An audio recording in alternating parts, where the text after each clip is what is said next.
How we doing?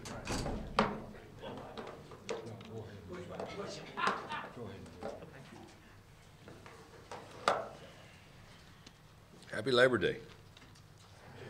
We're all working on things. As we labor. Questions for Coach? Just how does the pecking order of the secondary fully out? Well, Cameron Curl moves into the job just like he did Thursday night. He moves into it right away.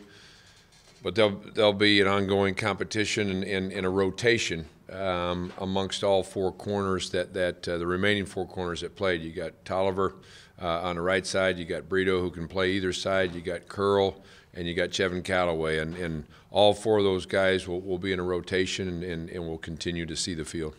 Playing with just leave Kevin Richardson and nickel then and not playing. Well, Kevin's, you know how versatile Kevin is, and Kevin gets reps at corner. Kevin gets reps at safety. Kevin primarily gets reps at the nickel position, and that will be his primary focus, is the nickel spot.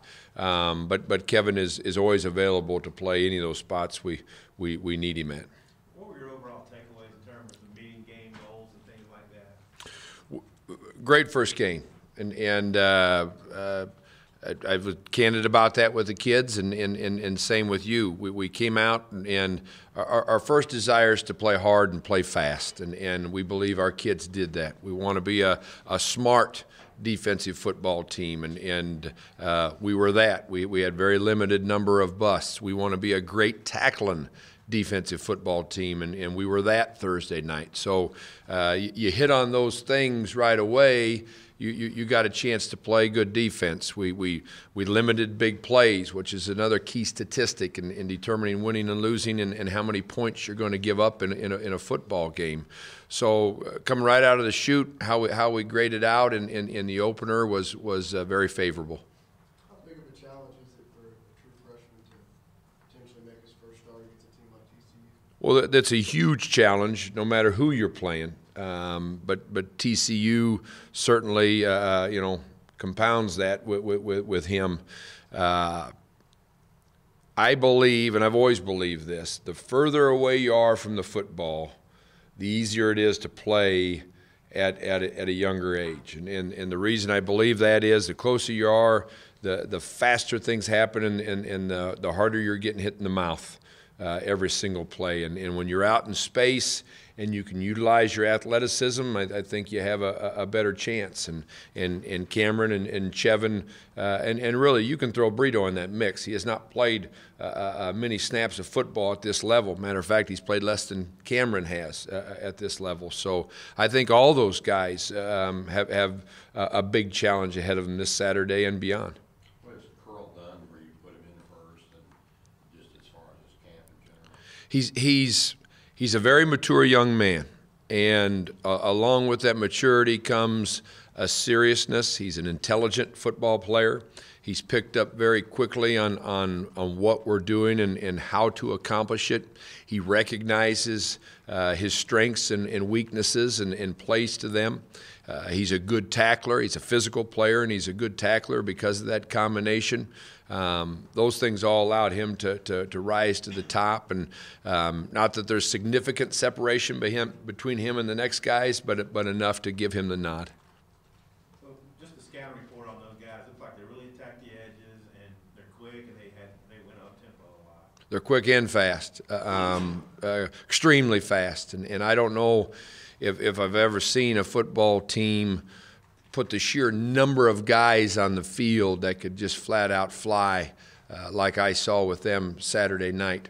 They are up tempo. They always have been. You can pick any game that you'd like, and you're going to see a team get caught with their pants down, being out of position, not lined up with their eyes in the right location, and it'll be one of the keys to victory for us to be aligned properly with great eye discipline and great football stances to be able to match this tempo and speed of Texas Christian.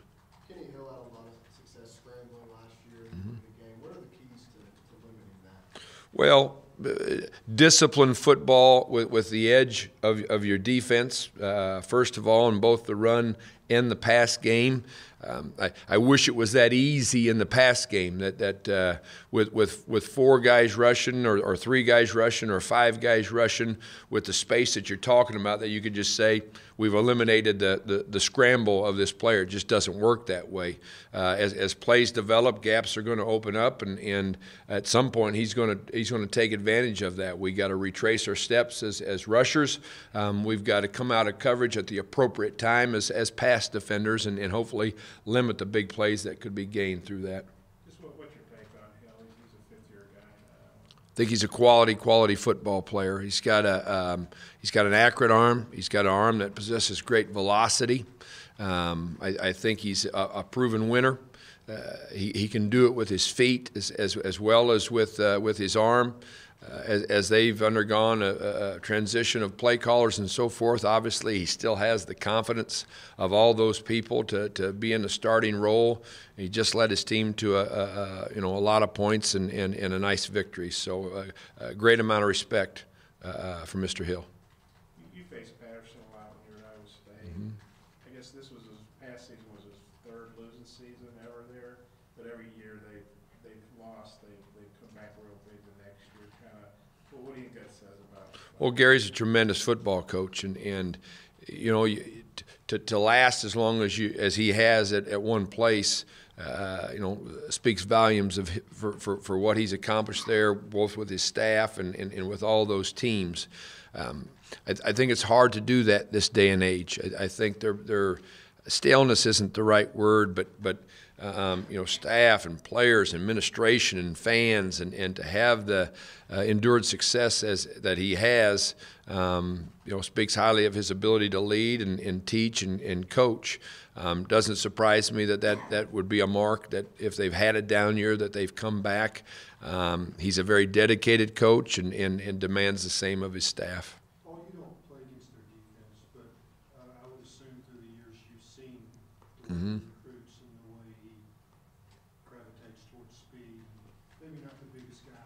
Yeah. Does this team kind of mirror that? It does, and I think the first criterion for Gary, and this is not knowing that, of course, is speed, and that's not unusual. We all want speed, but I think he probably favors speed over size. Now, he's always been big interior-wise, but as he gets to the edge, even on his front, he has maybe leaner, longer guys that can run, as opposed to just take care of a gap, and that's been a trademark of his defenses, and it's one of the reasons why they've been playmakers and created a lot of negative yardage plays as well as turnovers, and have been very successful in that regard.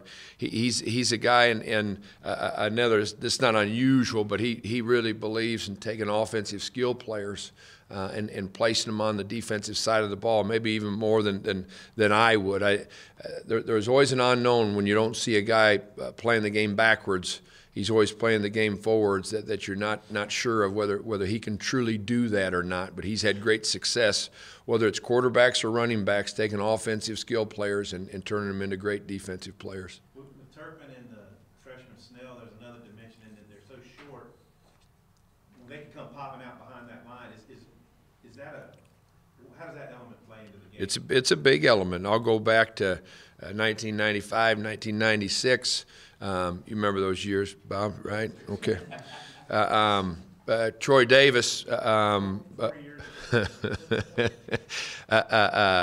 great running back of ours at Iowa State, had 2 consecutive 2,000-yard rushing seasons, only back in the history of college football to ever do that.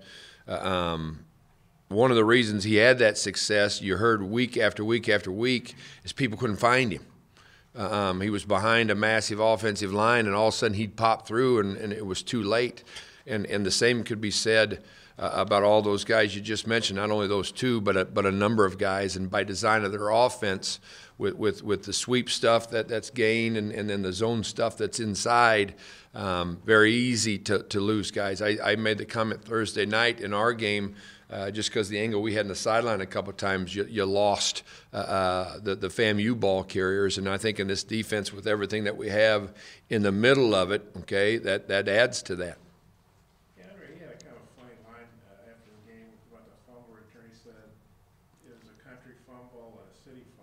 Yeah. Is that one of your lines, or I've never heard anybody say? I can't take credit for it. I give credit to Nick Aliotti, who we met with as a defensive staff at Iowa State here a few years ago, and that's how they described a fumble in wide open space as a country fumble and a fumble in traffic as a city fumble. And there are two different ways we respond to those fumbles. The country fumble, we scoop and score, as Andre did so masterfully, and then the city fumble is a fumble we just recover. We get on and get in a fetal position and get that ball covered up.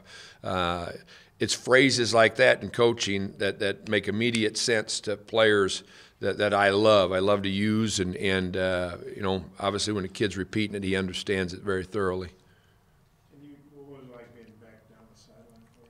Oh, I enjoyed it. I enjoyed being a part of the game, you know, physically and not just mentally, which I think is the case down there on the sideline. Our guys were fantastic. They were really into the football game, whether we were making adjustments and checks on the sideline or we were on the field, and the backups were observing what was taking place and knowing what was going on, and if they got called on, what they would have to do. And you know, that was the case with Cam Curl. When Ryan went down, you know, it was Cam, and there he was on the field, loosening up, ready to go. The job that Kiro does with you on the sideline as you get back guy, just the relationship you two have. You saw that, huh? Saw that. Yeah.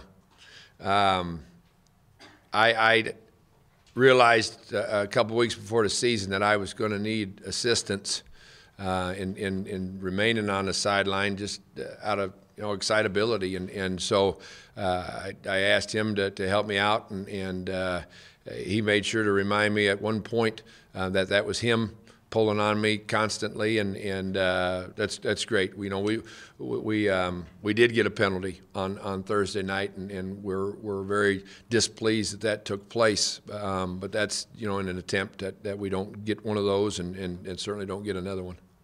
On that forced fumble and scoop and score, Gabe came from all the way across the field. How pleased were you to kind of see that sort of effort? Great effort, and certainly wasn't singular, whether it would be that play or plays throughout the night. But Gabe Richardson gave us tremendous effort in both special teams and defensive play, and we didn't know what to expect. He's not at a point where he's a clean player yet. By that I mean that he's mistake-free, but he plays hard, and that kind of effort showed up and obviously created a touchdown for us. When you said we got a penalty, was that you? Or It was not. It was not. I apologize to you. I meant to ask Brett that. Who made contact? Was it with a player? I'm not quite sure. I'm not quite sure who that was. You can neither confirm nor deny. That's correct. Hey, Kyrie Fisher, he was the guy I thought might be taking it to red shirt, but I don't remember. Was he on defense or special teams? He played both. I know he covered kickoffs. I don't know if he was on any of the other three units, but he also got some snaps at Mike linebacker, so he played both. And we sort of earmarked him as a guy that's mature enough and physical enough, the fact that he's around this spring, that he can emerge as for sure a special teams player. And then we'll just see as the season goes, where depth is needed and how far he advances. Linebacker and running back are positions you better have bodies and guys trained and ready to go. Last year's game, for 3 quarters, you guys held them down pretty good. What are the elements that have to go into place to keep an offense like that from blowing up on you? Well, being on the sideline is one of them, and I don't mean to simplistically say that. It's a huge part of this game is for our offense to stay on the field and truly win the time of possession and grind them out a little bit while we rest and stay as fresh as we can be. As you recall, we had given up 0 points at halftime last year. And at the end of the first half, I saw it and then told Rob as soon as we got into the locker room at halftime, we're tired.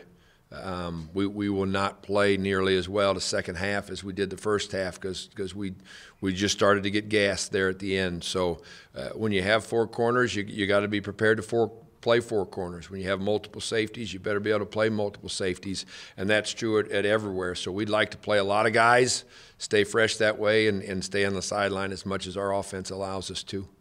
How rare is it to have a guy like Randy Ramsey who can play in space like he does and rush the passer? Is that Absolutely, absolutely, and the combination of that razor hog position, the more guys that we can get like him, the better served we'll be as a defense. You know, he's a guy that people are going to have to game plan for. Where is he going to be? Is he going to be to the field and be off? Is he going to be in the boundary? Is he going to be off? Is he going to be playing with his hand down or in a two-point stance on the edge to the field or to the boundary and pass rushing? And his ability and also his mental capacity allows us to do that with him. Thanks, Coach.